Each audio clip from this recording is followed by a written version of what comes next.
Nous voici rendus à la deuxième rencontre avec Bernard de Montréal. La semaine dernière, on a fait un survol rapide du personnage Bernard, de son rôle, de son message. Et cette semaine, nous allons tenter de savoir quelles sont les grandes lignes de pensée du message de Bernard de Montréal. Il nous a laissé entendre qu'on arrivait à la fin d'un cycle, un nouveau cycle s'engage. Après l'involution, ce sera l'évolution.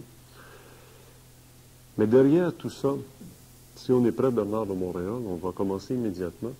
Derrière tout ça, Dieu qui a tout organisé, le plan du cosmos, tout est prévu, tout est su. Se peut-il que l'être humain, derrière les manifestations, le scénario et la pièce de théâtre, puisse encore changer quoi que ce soit? Et s'il ne peut rien changer au plan, à quoi sert-il à l'homme d'être to be or not to be? Pourquoi être si on est le jouet d'un scénario ou d'un grand manipulateur?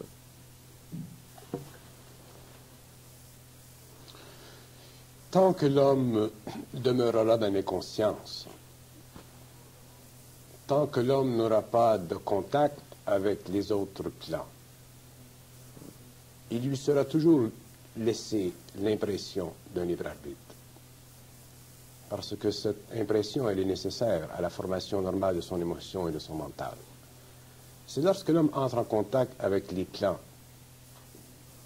plans d'où émanent les forces qui dirigent l'évolution, qu'il vit la relation harmonieuse et totale et parfaite avec ces plans d'énergie, qu'il s'aperçoit que la matière n'est en fait que la continuation dans le temps de l'expression de l'esprit. Donc, c'est toujours l'esprit, dans le fond de tout, qui domine l'évolution. Ce n'est pas l'ego. L'esprit est libre. L'esprit est libre. L'ego est un outil de l'esprit. Mais l'homme, lui, pense que l'ego est libre et il ne voit pas ou ne reconnaît pas ou intuite ou croit en l'esprit.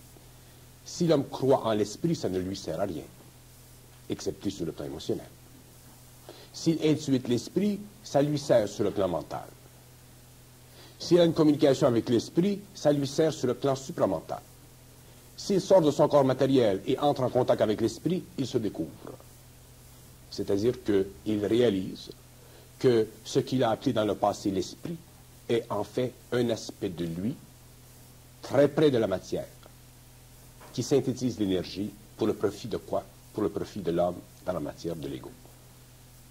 Et c'est à partir de ce moment-là que l'homme s'aperçoit que les concepts philosophiques, religieux, ésotériques, de Dieu, des divinités, sont des concepts qui lui ont été donnés pour pouvoir supporter le joug de sa solitude matérielle. Mais une fois que l'homme n'a plus le joug de la solitude matérielle, parce qu'il est libéré de la matière, il n'a plus besoin du concept de Dieu. Et à ce moment-là, il réalise que le concept de Dieu qu'il avait utilisé, dont il s'était nourri pendant des siècles, était nécessaire pendant l'évolution pour le développement normal de son émotion et de son mental. Mais maintenant que l'homme devient scientifique, que l'homme entre en contact avec l'énergie, que l'homme manipule l'énergie, que l'homme est capable d'instruire l'atome et de la commander, il n'a plus besoin de Dieu, puisqu'à ce moment-là, il est une expression sur un plan qui est infini, l'éther, de l'énergie, et que sa manipulation de cette énergie-là, elle est proportionnelle à son évolution. Donc le phénomène de Dieu est un phénomène qui fait partie de l'évolution, qui était très important durant l'évolution, mais qui, durant l'évolution, changera de forme. Il viendra un temps dans l'évolution où l'homme n'aura plus besoin du concept de Dieu. Et lorsqu'il aura remplacé Dieu par autre chose, il aura compris que ce concept n'était qu'une béquille essentielle, nécessaire à son évolution, et que dans le temps où il sera, il pourra remplacer ce concept par une conscience totale et parfaite des lois de la science et des lois de l'énergie. Donc il sera totalement libre, il sera réellement un être créateur et il fera partie de la hiérarchie qui, dans le passé, pour lui, était l'aspect divin manifesté sur le plan matériel. Mais les religions dont vous nous avez laissé comprendre la semaine dernière qu'elles ont vraiment leur importance ont amené l'homme à prier Dieu. Et le plus extraordinaire, c'est que souvent, les prières sont exaucées. Dieu existe donc, puisque ça répond à nos goûts. Mais oui, c'est pour ça que l'homme croit en Dieu. C'est ça. Les prières existent. Si on a instruit l'homme à prier, il faut qu'on exauce ses prières. Sans ça, ce serait stupide, ce ne serait pas intelligent. Il y a de la consistance dans le plan des intelligences qui travaillent avec l'homme sur la terre. Alors, si on indique à l'homme de prier et qu'on lui répond, effectivement, on maintient en vie la vérité de ce que l'on a dit, mais on ne répond pas d'aucune façon à la réalité de ce que l'on pourrait dire. Donc, l'homme est prisonnier de la vérité, mais il ne sait pas ce qui se passe. Parlez-moi des autres plans. Les morts. Les La morts sont... communication avec les esprits, c'est quoi la communication avec les morts? Les morts sont des êtres humains qui sont alourdis par la mémoire.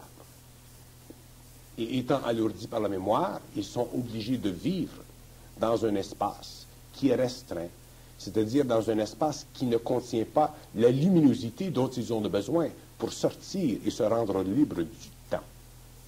Donc, les morts sont aussi prisonniers de leur espace temporel que l'homme est prisonnier de l'espace matériel. Il n'y a pas de différence entre les morts et les hommes. Les hommes sont des morts vivants et les morts sont des morts morts. La seule différence entre l'homme et le mort, c'est que l'homme sera celui qui, demain, pourra recevoir l'énergie qui l'amènera à la transmutation et à l'immortalité. Tandis que le mort, lui, devra revenir dans la matière un jour pour vivre cette expérience. La réincarnation. D'où la réincarnation.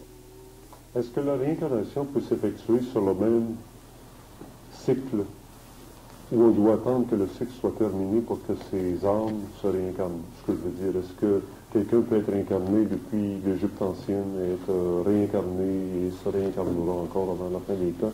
Ou est-ce que, à travers chaque cycle, une âme peut s'incarner une fois et attendre la fin d'un cycle pour se réincarner une nouvelle fois? Non. Une âme peut s'incarner un certain nombre de fois à l'intérieur d'un même cycle, dépendant de l'expérience dont elle a besoin. Si elle a besoin d'une certaine expérience, elle ira la chercher, cette expérience à tout prix. Alors, qu'est-ce qu'une âme? Une âme, c'est une mémoire.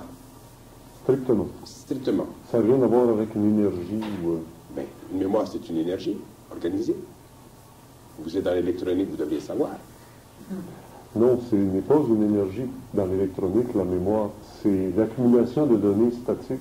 Ça lui prend l'énergie du courant pour que la mémoire se révèle, pour que la mémoire puisse être Oui, active. mais la mémoire, c'est une énergie organisée. Tout est énergie. Ah, bon? Absolument tout est énergie. Bon, vous ne pouvez jamais sortir de ce fait. Donc la mémoire de l'homme, c'est une énergie. Lorsque l'homme meurt, lorsque les liens entre le matériel et cette énergie sont dissous, il est mémoire. Mais il n'est pas esprit dans le sens de l'intelligence. Autrement dit, il n'est pas intelligent. Il est encore dans sa mémoire. Donc, il est encore assujetti sur les autres plans à la même loi de domination qu'il était dans la matière, avec cette différence que sur les autres plans, il connaît les erreurs de l'homme, il connaît l'investiture des pouvoirs occultes à travers le mental de l'homme, de l'astral. Il connaît les jeux de l'esprit, mais lorsqu'il revient dans la matière, il les oublie, parce qu'il doit revenir encore dans la conscience, dans l'inconscience de l'homme. Et il reconnaît aussi que dans son propre monde, dans le monde temporel, il est prisonnier d'une hiérarchie qui le contrôle. Alors, le fameux plan astral dont vous venez de nous parler, vous en faites référence à quelques reprises lorsqu'on parle de l'âme, lorsqu'on parle des morts. Où se situe-t-il et jusqu'où l'homme conscient est capable de jouer avec l'astral? On dit faire le voyage astral. Est-ce que c'est toujours le même astral dont on parle? Oui. Oui. L'homme conscient est de moins en moins affecté par les lois du plan astral. C'est-à-dire qu'il est de moins en moins affecté dans sa conscience par la manipulation émotive et mentale de ces plans. Donc, il devient de plus en plus intelligent. Et un jour, lorsqu'il n'est plus affecté par l'astral, il est dans l'intelligence, c'est-à-dire qu'il est dans un état de fusion avec cette partie de lui-même qui est infinie, qui est son double. Est-ce que l'astral est contaminé ou est-ce que l'astral nous permet de se réaliser? L'astral, aujourd'hui, c'est une poubelle. Autrement dit, ce qui fait partie de l'astral, aujourd'hui, est tellement contaminé que même les êtres très, très supérieurs sont obligés de réaliser à un certain moment qu'ils doivent faire attention. Regardez Steiner. Steiner a très vite reconnu dans son expérience que lorsqu'il était en astral, il devait faire attention aux données qu'il recevait de ses plans. Parce que ces mondes sont contaminés. Et l'homme, lui, n'étant pas conscient de ceci, surtout l'homme qui n'a pas d'expérience, l'homme qui va dans l'astral, n'étant pas expérimenté dans les lois du mensonge, dans les lois de la forme, parce que ces mondes sont faits de forme à l'infinité, se fait prendre par ces mondes et automatiquement, sur le plan matériel, peut en souffrir et peut en développer même des psychoses. Le plan astral, c'est la constitution énergétique de l'état émotionnel de l'homme.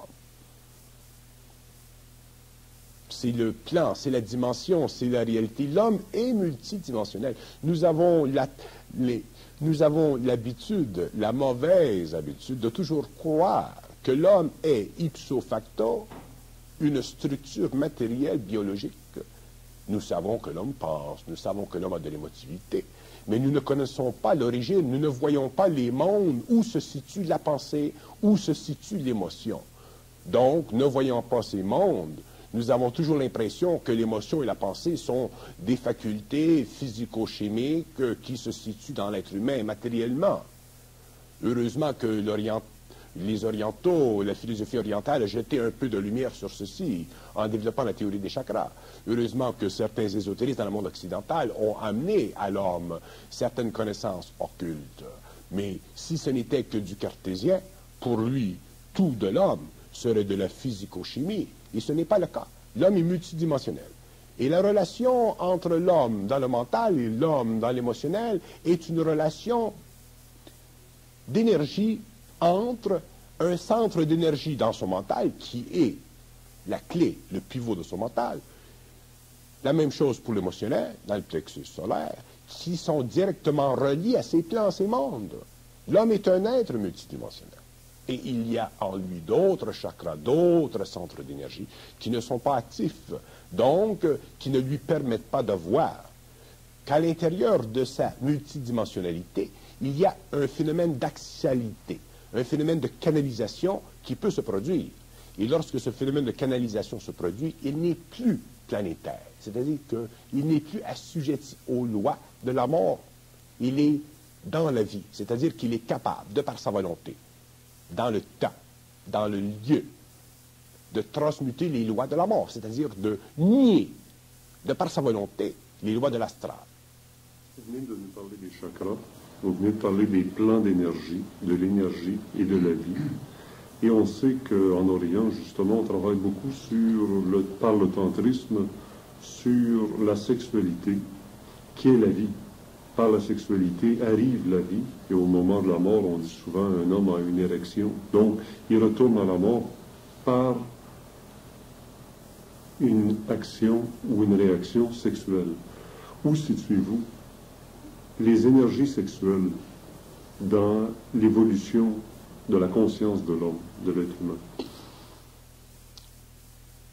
L'énergie sexuelle, ce que nous appelons aujourd'hui dans le monde occidental la sexualité, c'est une fonction de l'homme invisible qui n'est pas comprise de l'homme visible, matériel.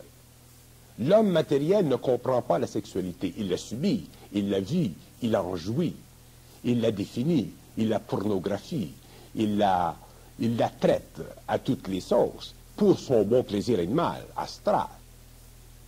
Mais tant que l'homme ne sera pas conscient, tant que l'homme ne sera pas en contact mental avec son intelligence, c'est-à-dire avec l'autre partie de lui-même qui est derrière le rideau de la matière, il ne pourra jamais comprendre sa sexualité. Donc, sa sexualité ne pourra jamais lui servir.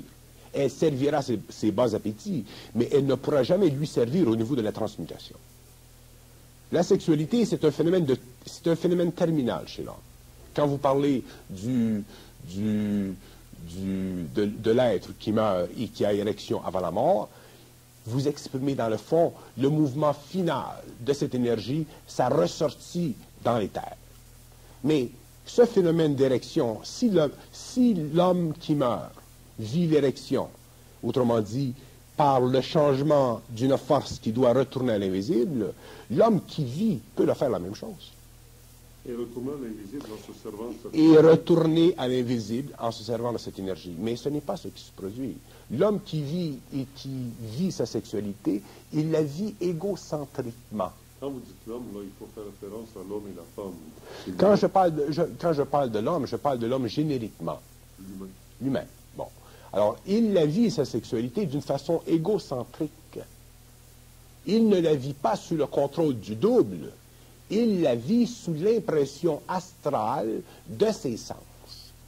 Donc, il utilise cette énergie qui est très puissante, qui est la même énergie qui sert à faire vibrer l'atome mental de ce chakra, ou l'atome central de son plexus solaire. C'est toujours la même énergie. L'énergie qui fait vibrer l'homme dans la sexualité, c'est la même énergie qui sert dans le mental, mais elle a une autre vibration. Elle a une vibration plus basse. Il ne faut pas qu'on interprète ce que je dis, qu'on dise un jour dans les journaux ou dans les livres ou dans le public que j'ai dit que l'énergie de la sexualité, c'est la même énergie que l'intelligence. Ce ne serait pas ce que j'ai dit.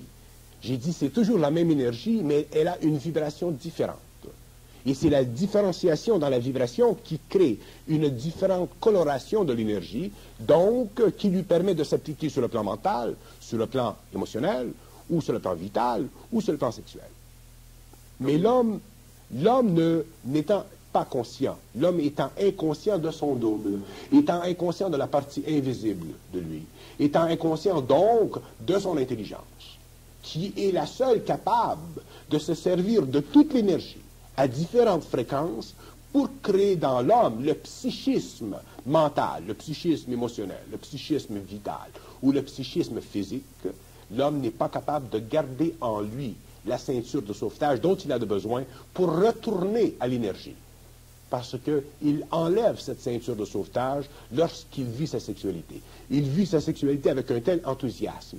Il la vit avec tellement d'émotivité, avec tellement de psychologie, qu'il en vit, dans le fond, l'expression historique d'un tabou qu'il essaie de minimiser dans son expérience, mais qui demeure toujours là, derrière sa pensée. L'homme, autrement dit, dans sa sexualité, il n'est pas libre. Il pense être libre. Il veut être libre.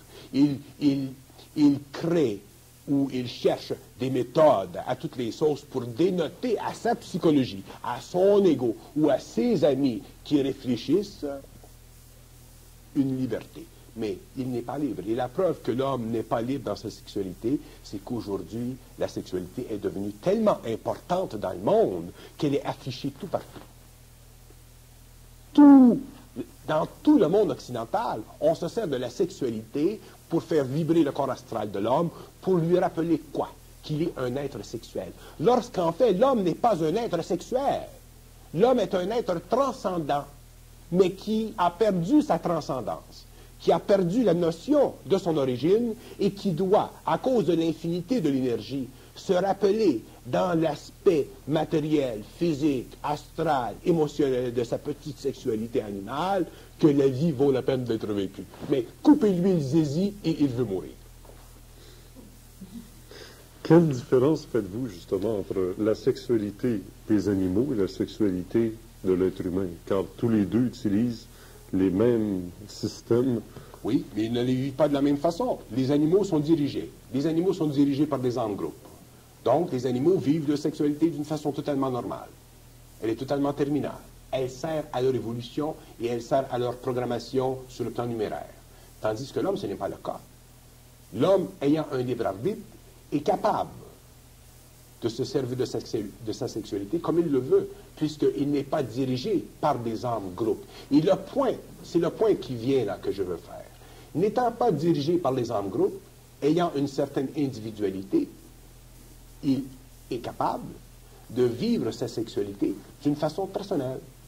Mais lorsque l'homme entre dans la conscience cosmique, lorsqu'il entre dans la fusion avec le double, lorsqu'il entre en relation télépathique, émotive, vitale et physique avec cette énergie qui est lui sur un autre plan, il ne peut plus, au niveau de l'ego, vivre sa sexualité d'une façon personnelle. Il doit la vivre d'une façon prépersonnelle. Et c'est à ce moment-là que sa sexualité devient l'expression dans la matière de la continuité de cette énergie. Autrement dit, que sa sexualité devient l'expression finale du mouvement de l'énergie à travers ses chakras pour le retour à l'énergie indifférenciée. Et ça continue, et ça continue, et ça continue. Donc, il n'y a jamais dans l'homme de constriction, il n'y a jamais dans l'homme d'accumulation trop grande d'une certaine énergie. Il y a toujours un mouvement d'énergie, toujours un mouvement d'énergie. Donc, l'homme n'est pas congestionné énergétiquement. C'est pour ça qu'il est capable de vivre sa sexualité d'une façon qui convient à l'intelligence qui est au-delà de sa conscience subjective et qui rend son intelligence subjective, son état émotionnel, son état vital, son état physique harmonieux avec cette intelligence. Où situez-vous la morale dans tout ça, étant donné qu'on change de pays, on change de décor et on change de morale ou de préceptes moraux? Dans certains cas, c'est plusieurs femmes, dans d'autres cas, c'est juste une femme pour un homme. En Inde, il y a d'autres préceptes moraux sur la sexualité qui peuvent être vécus de d'autres façons. Alors, autrefois, l'homosexualité était bannie. Aujourd'hui, on commence à l'intégrer même légalement. Alors, c'est quoi la relation à faire entre la morale et l'ordre cosmique de l'énergie qu'on appelle sexuelle? La morale est toujours définie pour le bien-être de l'évolution nationale ou culturelle des peuples. Ce qui est moral pour un peuple convient à son tempérament, à son caractère. Ce qui est moral pour un autre peuple convient à son tempérament et à son caractère. Et la morale d'un peuple n'est pas la morale d'un autre. Donc, sur la Terre, il y a différents peuples, différentes nations, il y a différents niveaux de conscience expérimentale. Donc, l'expression de l'esprit dans la matière doit se faire selon les conventions qui ont été établies accidentellement au cours des âges par les événements. Mais l'homme, lui, l'individu, conscient, lorsqu'il entre dans sa conscience, lorsqu'il est dans son intelligence, dans cette intelligence universelle qui est indivisible, ne peut plus vivre de morale. On ne peut pas dire que l'homme conscient, l'homme supramental, l'homme fusionné est un homme moral. Ceci ne veut pas dire qu'il est un homme amoral. Ceci veut dire que c'est un homme qui vit sa vie sur tous les plans d'une façon créative, qui convient probablement à une certaine moralité, c'est-à-dire à une certaine convenance qui, parallèlement avec la moralité du peuple, est en harmonie. Parce que ce qui est moral est toujours bon sur le plan de la convénience, tandis que ce qui est amoral n'est pas toujours bon sur le plan de la convénience, mais convénience publique et non pas convénience personnelle. Il y a des gens qui vivent leur sexualité dans une sorte d'amoralité personnelle, fermée, intime, que l'on ne peut pas étaler dans le public, il est évident, parce que les mœurs publiques doivent être toujours maintenues selon un certain barème qui convient à une psychologie collective. Mais sur le plan personnel, il y a des gens qui vivent une sexualité qui effraierait un grand pourcentage de gens dans le public qui ont les sourcils plutôt épais. Mais dans le cas d'une sexualité personnelle, il n'y a plus de moralité. Et là où il y a de la moralité dans la sexualité, ça devient dangereux parce que automatiquement, ça crée chez l'individu une constriction, ça crée chez l'individu une gêne, ça crée chez l'individu un état d'esprit, une réaction émotionnelle au mental, ou une réaction mentale à l'émotion, et ainsi de suite. Donc, ça bloque sa sexualité, ça empêche cette sexualité d'être de plus en plus saine. Et automatiquement, ça fait que l'homme n'étant pas capable de vivre sa sexualité d'une façon terminale, il est obligé de la vivre d'une façon qui est plutôt choquante, temporaire, expérimentale, jamais libre dans le sens de l'énergie, et c'est pourquoi l'homme, psychologiquement, est obligé de lui donner tant d'importance, parce qu'elle n'est jamais parfaitement vécue. Si la sexualité de l'homme était parfaitement vécue, il n'y aurait absolument rien dans la sexualité. Mais la sexualité de l'homme est tellement mal vécue qu'il est obligé de se projeter dans le monde des images pour se rappeler que cette maudite sexualité, un jour, j'ai hâte de l'avoir. Comme ça. Et tous les hommes rêvent d'une grande sexualité. Je suis sûr que tous les hommes rêvent d'une grande sexualité. Quand vous parlez de sexualité, vous mettez le mot homme, on a l'impression que vous... Non, quand je parle de l'homme, je parle de l'homme génériquement. Très important, ça. La sexualité, c'est très important. Je rencontre des gens qui ne pensent que sexualité, ils ne vivent que sexualité. Et ils ont l'impression que s'ils vivaient leur sexualité d'une façon réellement frontale, ils seraient heureux. Et ça, c'est une illusion. Parce que c'est toujours la psychologie de l'homme qui détermine la nature de l'action. Et la nature de l'action ne peut pas être parfaite si l'homme n'est pas automatiquement relié à son énergie vitale, à l'énergie de son intelligence. Et ça fait partie de l'évolution. Pourquoi c'est tabou, la sexualité, dans notre société? C'est tabou dans notre société parce que nous avons été instruits dans notre société que le monde se divise en deux parties. Il y a le monde matériel et il y a le monde spirituel. Et les anges ne font pas l'amour. Et tous les hommes veulent devenir des êtres spirituels. Tous les hommes veulent devenir des saints dans l'esprit. Hein? Donc, la séparation, la dichotomie de notre monde a fait en sorte que la sexualité, avec le temps, est devenue très, très mal vue. Là, aujourd'hui, il y a une libération qui est très bonne dans la sexualité, mais la libération dans la sexualité ne veut pas dire l'expression consciente dans la sexualité. Alors, la situation aujourd'hui veut qu'il y ait moins de tabous, mais il y en a encore parce que tant que l'homme pensera, il y aura dans la sexualité du tabou. Tant que l'homme n'aura pas au moins changé sa façon de voir des choses, il y aura du tabou. Parce que dans la sexualité, vous savez, l'homme est un être très, très sensible. Et plus l'homme devient conscient, plus il est sensible. Et quand il est très, très conscient, quand il est dans un état avancé de fusion, il est tellement sensible que toutes ses actions sur le plan matériel sont vues, sont senties vibratoirement à travers son alter ego. Mais son alter ego invisible, c'est-à-dire le double. Et s'il n'y a pas une harmonie entre ce plan d'énergie, de conscience, qui est lui, sur un autre plan, et son mental, son émotionnel, son vital et son physique, il est évident que la sexualité pourrait être pour lui une expérience de bas ordre. Donc, il devient nécessaire pour l'homme qui se conscientise de très très bien ajuster au cours des années sa conversion d'énergie et sa conversation avec le double pour qu'il puisse éventuellement vivre sa sexualité sur le plan matériel d'une façon qui est totalement normale, mais normale dans un sens conscient et non pas normale dans le sens inconscient de l'humanité. Vous savez, on a mentionné il y a quelque temps qu'il y avait 3 grands tabous qu'on abordait dans l'émission Ésotérisme expérimental. Le premier qui était le paranormal, et vous nous avez donné un grand coup de main il y a 6 ans maintenant, lors de votre premier passage sur l'émission et votre premier passage public d'ailleurs. Pour l'automne 83, on aborde le deuxième tabou pendant quelques années. Ce sera la sexualité, étant donné que c'est l'énergie, le centre d'énergie qui passe à travers l'être humain. Est-ce que je peux vous poser une question tout en précisant tout de suite que vous êtes marié, que vous avez une petite fille, juste question d'enlever les tabous, les préjugés, de donner un mot sur l'homosexualité que vous avez abordé dans une conférence il y a peu de temps d'ailleurs? L'homosexualité, c'est un phénomène qui est totalement incompris de l'homme.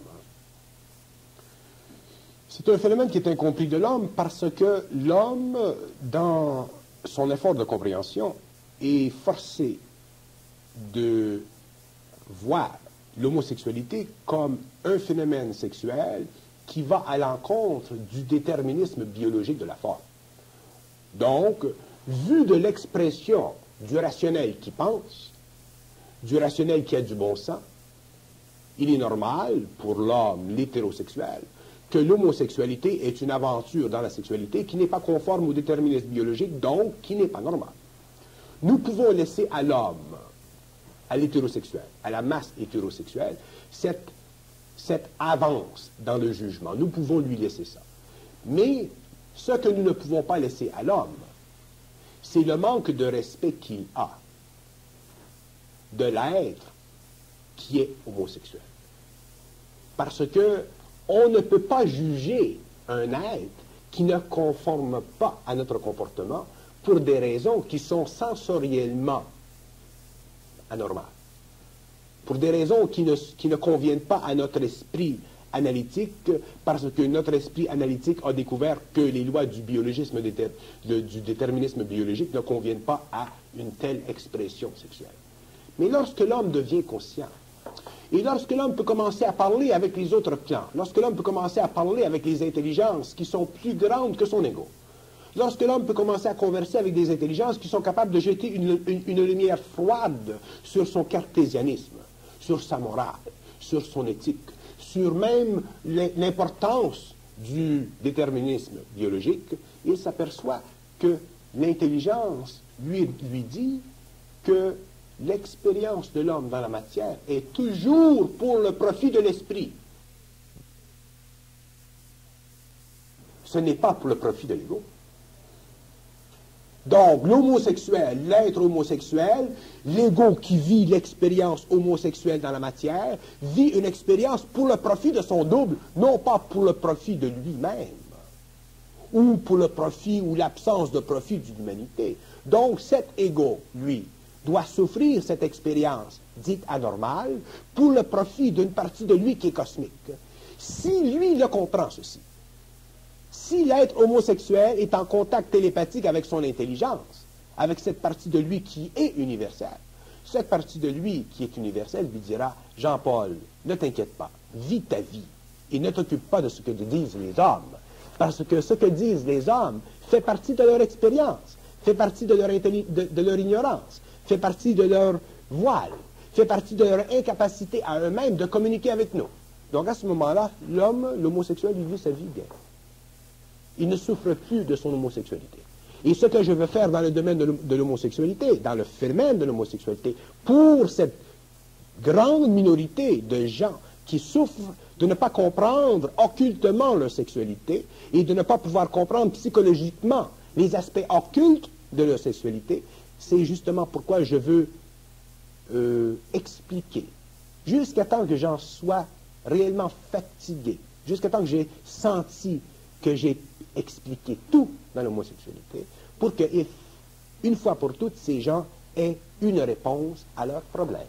Serait-il possible que Bernard de Montréal, lui aussi, s'engage dans un contrat, quasiment un contrat cosmique, à divulguer ou à diffuser l'information sur ce deuxième tabou dans notre société, car depuis 6 ans, vous aussi, vous avez foncé sur le premier tabou qui était le dit paranormal, à travers les extraterrestres, les communications et tout le reste.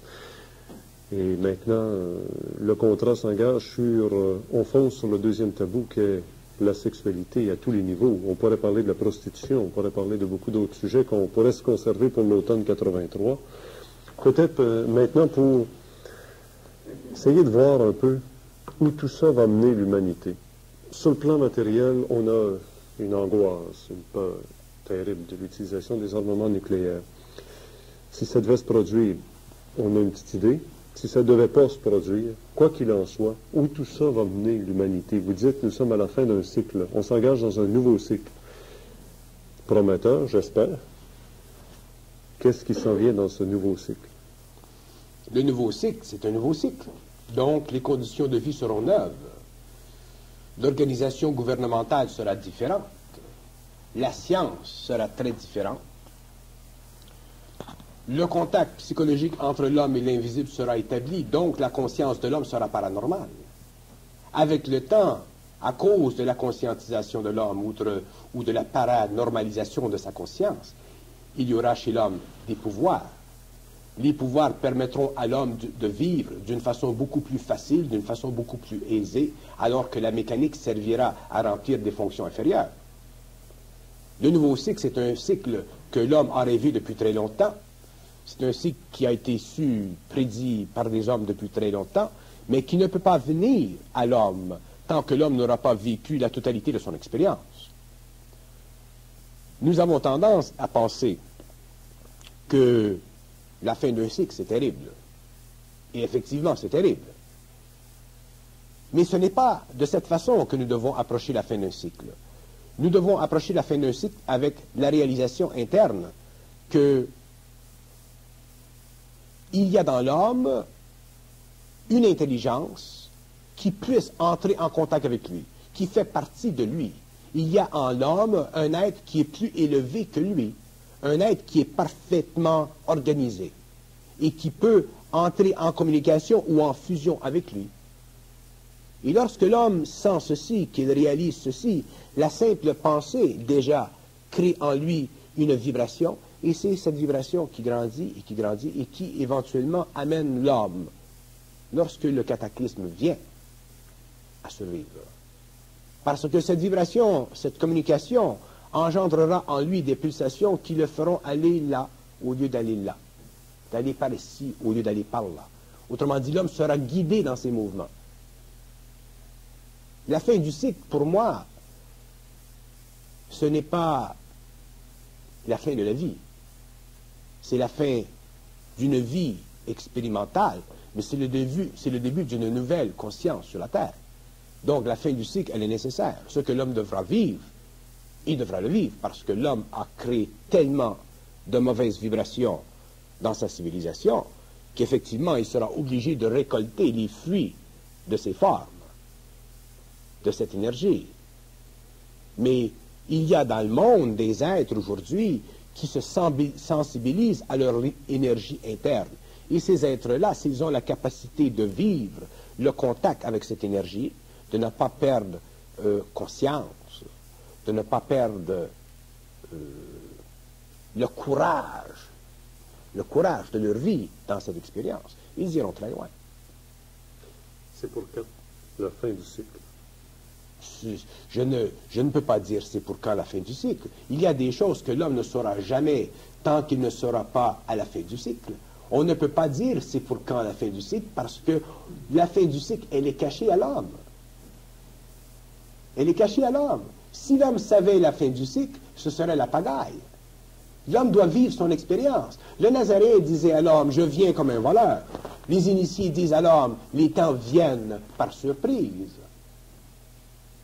Mais il y a toujours, avant la fin d'un cycle, des hommes dans le monde qui instruisent l'homme de la terre pour que, lorsque la fin du cycle vient, il puisse, cet homme, passer à travers elle comme si rien n'était. L'homme ne peut pas vivre dans la crainte. Ce ne serait pas aider l'homme de dire à l'homme telle chose se produira dans tel temps, ou tel temps, ou tel temps. La voyance, la clairvoyance, regarder dans l'avenir, ce n'est pas bon pour l'homme parce que l'homme a trop d'émotivité. Pour voir dans l'avenir, pour connaître les événements de l'humanité, il faut pouvoir subir sur soi-même les contingences de ces événements. D'ailleurs, c'est ce qui se produit avec les initiés. Les initiés, pourquoi ils peuvent voir leur vie? Pourquoi ils ont le pouvoir à volonté de regarder dans 20 ans, dans 15 ans, dans 30 ans? Pourquoi? Parce qu'ils ne peuvent pas, sur le plan émotionnel, retarder leur évolution à cause de la fusion. Mais les hommes, à cause du manque de fusion, peuvent, sur le plan de l'émotion, retarder leur évolution. Parce qu'ils ont tendance naturelle à créer de la crainte en eux-mêmes lorsqu'ils ne peuvent pas subir le choc d'une certaine préscience. C'est pour ça que les choses sont cachées. Les choses ont toujours été cachées et les choses seront toujours cachées tant que l'homme n'aura pas accès à l'éther. Lorsque l'homme aura accès à l'éther, déjà il sera préservé des choses. Donc les choses ne seront plus cachées à lui.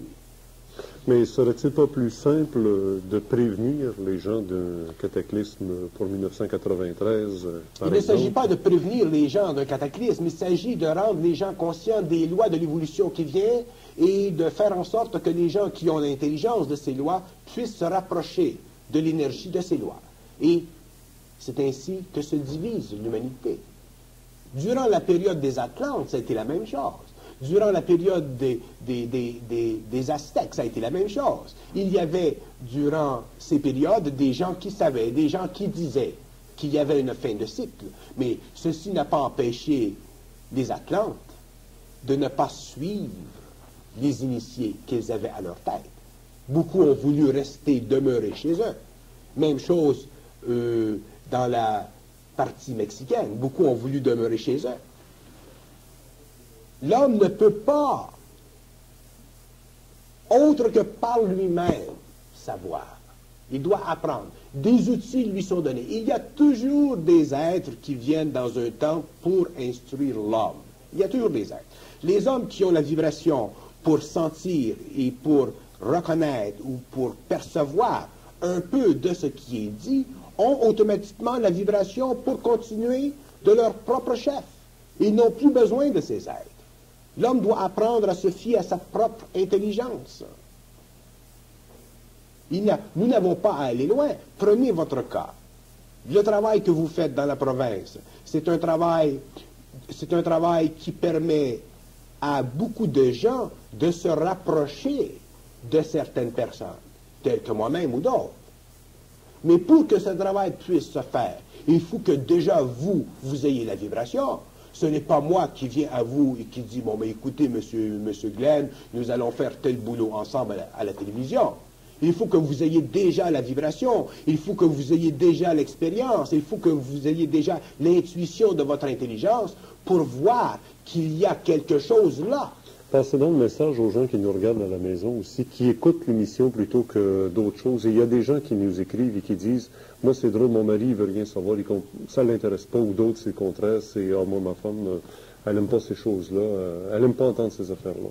C'est se compliquer la vie pour rien.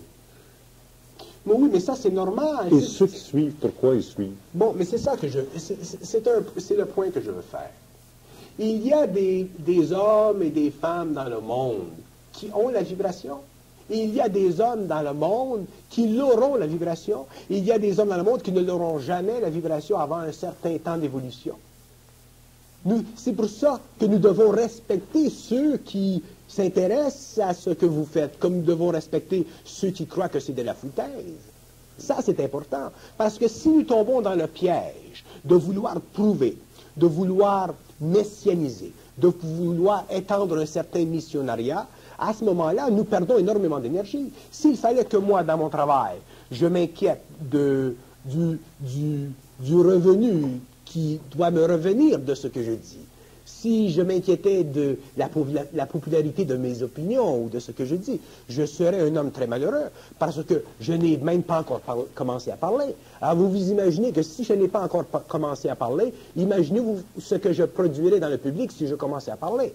Donc déjà, il y a dans le public des gens qui sentent, il y a des gens qui ne peuvent pas sentir, mais ces gens-là doivent être respectés. Il y a toujours le temps. Moi, je travaille avec le temps. Pour moi, 50 années, c'est très court. Donc, je travaille avec le temps. Je peux attendre 50 années avant de faire telle chose, telle chose, telle chose, telle chose.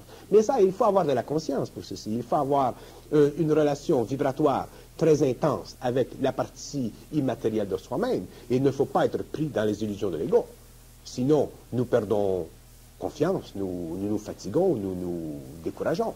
Et l'homme en fusion ne peut pas se décourager. Il avance, il avance, il avance, il avance, il avance, il y avancera toujours parce qu'il est en contact avec une énergie qui n'est pas personnelle.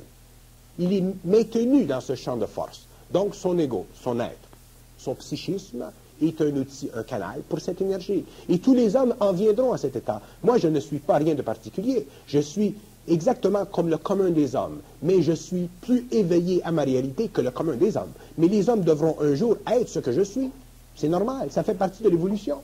Ce n'est pas moi qui ai demandé d'être Bernard de Montréal. Ah, ce qui s'imprime chez l'homme quand c'est le temps, ça fait partie de son évolution. Et il y a des hommes dans le monde qui seront prêts dans 2 ans, dans 4 ans, dans 5 ans, dans 10 ans. Alors ces hommes-là, aujourd'hui, s'ils ne le sont pas, il faut les respecter. Vous venez nous dire que vous étiez conscient de votre destin. Ça va vous mener où? Où mon destin me mène? Oui. Mon destin me mène très loin, très loin, très loin. Je ne peux pas vous expliquer mon destin. Ce n'est pas des affaires de l'homme de comprendre mon destin, de connaître mon destin. D'ailleurs, si l'homme connaîtrait mon destin, ce ne serait pas bon parce que automatiquement l'homme interpréterait, me donnerait un rôle, essaierait de voir un rôle, ainsi de suite. Je ne peux pas, je suis totalement occulte. Je dis ce que je veux dans le monde, je ne dis pas ce que l'on veut que je dise. Pourquoi? Pour protéger l'homme de son imagination. Vous avez des rapports avec certains politiciens. Est-ce qu'il serait possible qu'un jour on voit un Bernard de Montréal affiché comme politique? Mais non. Le travail que je pourrais faire en politique, ce serait un travail toujours, je serai toujours derrière.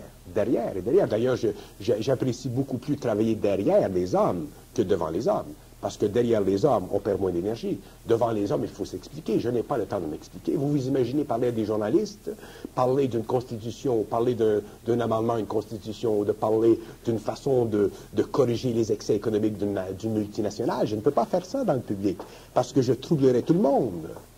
Parce que je ne parle pas au niveau de ma personne. Donc, je déchirerais les voiles des structures, et automatiquement, ce ne serait pas bon. Je dois travailler derrière, et j'aime travailler derrière, et je travaillerai toujours derrière. Et plus le temps avance, plus je suis derrière. Et un jour, je disparaîtrai sur le plan matériel, pour travailler encore derrière. Parce que derrière, c'est calme. Dans le public, je n'ai pas la résistance pour affronter constamment ces hordes de gens et ces hordes de gens. Et plus le temps avance, moins j'ai la résistance, parce que plus mes corps sont sensibles. Donc un jour, je me retire. Et plus je me retire, plus je suis bien. Mais plus je me retire, plus mon travail est puissant dans le monde. Si on faisait un petit sprint final à cette deuxième rencontre sur vos opinions par rapport à l'économie, parlons du Québec ou du Canada. D'abord, la séparation du Québec quant au reste du Canada. La séparation du Québec vis-à-vis du Canada, elle est très importante sur le plan cosmique. Parce que le Québec doit remplir une activité ultérieure en sciences dans le 21e siècle. Donc, le Québec devra éventuellement développer une identité très forte. Séparé du Canada? Non, je ne dis pas séparé, mais le Québec aura une identité. Si je disais séparé, je ferais de la prophétie, je ne fais pas ça.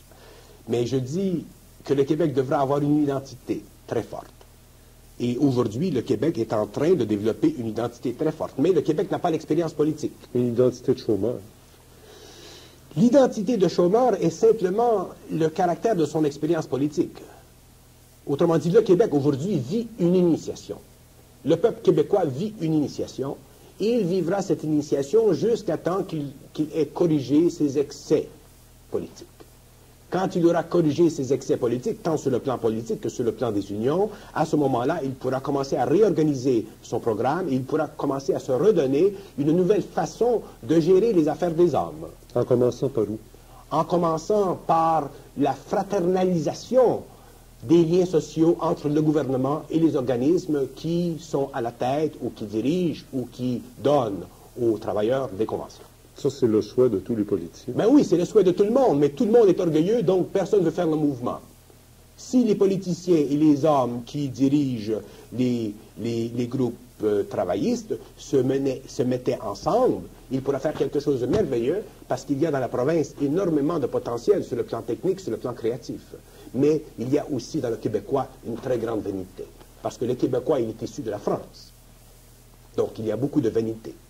Regardez le caractère des relations politiques et unionistes aux États-Unis, vous verrez que jamais les unions aux États-Unis ou les groupes travaillistes ne mettront l'économie nationale américaine en danger. L'unionisme américain est très différent dans sa psychologie que l'unionisme canadien. Et encore moins au Japon. Bon, au Japon, nous n'en parlons même pas, mais parlons aux États-Unis. Alors, il y a une plus grande capacité chez les travailleurs d'absorber des contingences qui leur font réfléchir sur la condition d'impuissance d'un gouvernement qui a tendance énorme dans les dernières décennies à donner librement les deniers publics. Mais dans la province de Québec, nous n'avons pas réalisé ceci. Pourquoi? Parce qu'il n'y a pas chez le Québécois encore une conscience soutenue de la valorisation psychologique de son état politique pour le bien-être de son économie. Il n'y a pas chez le Québécois, quand je parle du Québécois, je ne parle pas seulement du travailleur, je parle du maître de l'entreprise. Il n'y a pas chez ces gens suffisamment de cohésion entre eux, suffisamment de cohésion pour leur permettre de reconnaître qu'il est nécessaire dans une nation qui est très polarisée dans son émotion et son mental, de se créer un cercle. S'il y avait des hommes d'affaires dans la province de Québec qui voulaient créer un cercle politique, économique, un genre de club fermé, mais un club très, très, très, très conscientisé sur la nature des relations politiques et économiques, à ce moment-là, il y aura, ce que j'ai déjà dit il y a très longtemps, une couronne à la province de Québec. La province de Québec a besoin d'une couronne au-dessus de la tête de ceux qui dirigent le gouvernement. Et cette couronne devrait toujours être meublée ou faite composée d'êtres qui sont au-delà de la petite espièglerie politique ou économique.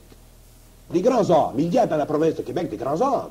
Ces grands hommes devraient se réunir ensemble et former un club, un cercle, ce que j'appelle moi occultement une couronne, et de leur conversation, de leurs relations, de leurs capacités politiques, économiques, infuser dans la conscience politique, infuser dans la conscience unioniste un bien-être commun à tous les Québécois. Et à ce moment-là, le Québec commencerait à se former une identité, et à ce moment-là, le fédéral commencerait à le respecter. Il y a aussi un problème, c'est que nos grands hommes économistes ou chefs d'entreprise sont tous les marionnettes de multinationales qui appartiennent soit aux anglophones ou aux Américains ou aux Juifs. Je vais vous dire une chose. Un homme est marionnette d'un homme tant qu'il n'est pas intelligent. Un homme, quand il est intelligent, qu'il a réalisé, et qui, de sa réalisation, a créé les conditions pour que sa réalisation se manifeste d'une façon forte à l'intérieur d'un cadre social quelconque, il n'est plus marionnette. Il y a beaucoup, vous savez, nous avons très peu l'idée de la conscience créative qu'un groupe d'hommes peut établir sur ou à l'intérieur d'une culture. Très peu. C'est énorme ce que l'homme peut faire. Mais les hommes travaillent trop seuls. Les hommes doivent travailler en relation les uns des autres. Et à ce moment-là, il se développe entre eux une force, une relation de force qui leur permet de briser les chaînes de l'opposition, de briser les chaînes de l'espièglerie politique ou économique, de briser les chaînes de l'égocentrisme national, vécu individuellement par une masse d'individus qui n'ont pas de sens politique et économique profond, qui ont beaucoup d'idéalisme, qui ont beaucoup d'idées de soupir, mais qui n'ont pas d'âme. Regardez, il y a quelques années, beaucoup ont voulu qu'il y eût dans la province de Québec un parti que nous appelons le Parti québécois. Mais qu'est-ce qu'on fait de ce Parti québécois aujourd'hui? On est en train de le briser, de le fragmenter. Les mêmes gens qui ont voulu travailler pour le Parti québécois, aujourd'hui sont en train de le déchirer, de le ronger de l'intérieur. Ils ne sont pas capables de voir qu'à un certain moment, un gouvernement n'est plus capable de donner les deniers publics. Et c'est la même chose, parce que l'idéalisme fait partie de la dentition de la démocratie. L'idéalisme, c'est la dent de la démocratie. Et un jour, nous savons que tous les dentiers se corrompent. Éventuellement, la dent devient de plus en plus... Elle n'est plus perlée. Parlant d'idéalisme, on s'acharne à vouloir conserver la province de Québec francophone. Est-ce qu'en 2 minutes, vous êtes capable de nous donner votre opinion? Je n'ai rien. C'est très bien vous dites on s'acharne. Il ne faut pas s'acharner. Il faut faire avec volonté, avec fermeté, avec intelligence et avec prévision. Mais il ne faut pas s'acharner, parce que si on s'acharne, on met trop d'émotions dans notre intelligence. On ne peut pas franciser une province d'un bloc. On ne peut pas ne pas prendre en considération les groupes ethniques, les minorités qui ont été établis dans la province de Québec depuis des siècles, depuis des décennies ou des générations. Nous devons respecter tous les groupes ethniques de la province de Québec. Nous pouvons leur faire comprendre la nécessité politique, économique, psychologique, culturelle d'un Québec français, mais avec intelligence, avec respect, ainsi de suite. C'est ça que nous n'avons pas fait. Je n'ai rien contre cette législation, mais ce que je reproche à cette législation, c'est qu'elle a été faite sans expérience politique. Il y a eu beaucoup d'immaturité, trop vite. On ne peut pas changer un monde vite, on change un monde avec rythme, on change un monde avec emphase ici et déplacement là. Il y a de la patience, il faut de la patience pour changer un peuple. Mais on a voulu tout faire trop vite. Pourquoi? Parce que nous sommes tous dans la temporanéité du pouvoir. Nous avons tant d'années pour faire telle chose. Et ce n'est pas comme ça qu'on fait de la politique. La politique demande de la vision. La politique demande de la génération. Et la politique demande de la générosité. Bernard de Montréal, je vous remercie. Nous allons nous quitter dans cette 2e heure. La semaine prochaine, on poursuit ensemble avec des grandes données de conscience où on a des questions, où on se pose des questions, où l'Église exige certaines choses et la science nous amène d'autres solutions. Mais je rappelle à nos gens que Bernard de Montréal, depuis des années, diffuse par le Verbe à travers des conférences des sujets. Vous avez remarqué aujourd'hui que Bernard est capable de nous parler de différents sujets. Il n'est pas limité qu'à un aspect de la conscience ou du plan de l'être humain sur la planète. Vous remarquerez dans la liste des thèmes qui vous seront présentés tantôt, ce sont des numéros de cassettes, il y a A et B. C'est qu'à chaque conférence, il y avait 2 heures de conférence, une première et une deuxième heure. Et dans certains cas, vous verrez simplement un numéro avec la A, parce qu'il n'y a pas eu une deuxième heure, où elle a été entamée par une période de questions sur d'autres sujets. Ou d'autres cas, vous verrez un numéro de cassette avec A, B et C, ce qui correspond donc à 3 cassettes différentes. Et je pense que c'est un point de ralliement, sans être traité comme un gourou, mais ce Bernard de Montréal est quand même un personnage assez spécial. On le retrouve comme ça encore avec nous la semaine prochaine dans une dernière heure et une dernière rencontre avec Bernard de Montréal. Merci Bernard de Montréal.